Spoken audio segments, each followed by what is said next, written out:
Hi friends, இந்த வீடியோவில் வந்து நம்ம என்ன பார்க்க போகிறோம் அப்படின்னா, இப்போ வந்து நம்மளோட தக் லைஃப் திரைப்படத்தோட தோல்வி குறித்து வந்து நடிகை த்ரிஷா வந்து இப்போ வந்து ஓப்பனாக பேசியிருக்காங்க. ஸோ அந்த ஒரு விஷயம் தான் ரசிகர் மத்தியில் ரொம்ப ரொம்ப ட்ரெண்டிங்காக போயிட்டுருக்கு. ஸோ அதை பற்றி அந்த வீடியோ நம்ம டீட்டெயிலாக பேச போகிறோம். இப்போ வந்து நம்மளோட நடிகை த்ரிஷா வந்து நம்மளோட தக் லைஃப் அப்படின்ற ஒரு திரைப்படத்தை வந்து நடித்து முடிச்சிருக்காங்க.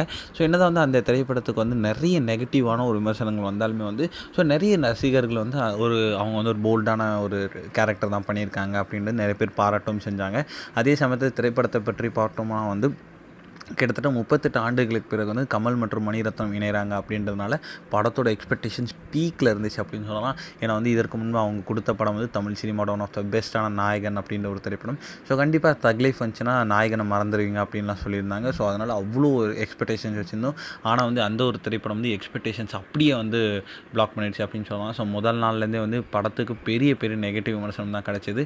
ஸோ அந்த திரைப்படத்தில் வந்து நடிகை த்ரிஷாவோட ரோல் வந்து ரொம்ப ரொம்ப நெகட்டிவாக இருந்துச்சு அப்படின்னு சொல்லலாம். நிறைய பேர் வந்து த்ரிஷாவோட ரோலை நிறையவே திட்டுனாங்க. இதெல்லாம் பார்த்து இப்போ லேட்டஸ்ட்டாக த்ரிஷா வந்து இந்த திரைப்படத்தை குறித்து வந்து என்னதான் வந்து படம் வந்து சரியாக இல்லைனாலுமே வந்து உண்மையான சினிமா ரசிகர்களுக்கு படம் வந்து ரொம்ப பிடிச்சிருக்கும். என்னை திட்டுற ரசிகர்கள் நான் ஏற்றுக்கிறேன், ஆனால் அதே சமயத்தில் என்னை பாராட்டுற ரசிகர்கள் நான் ரொம்பவே மதிக்கிறேன் அப்படின்ட்டு வந்து அவங்க வந்து சூப்பராக வந்து பதில் சொல்லியிருக்காங்க.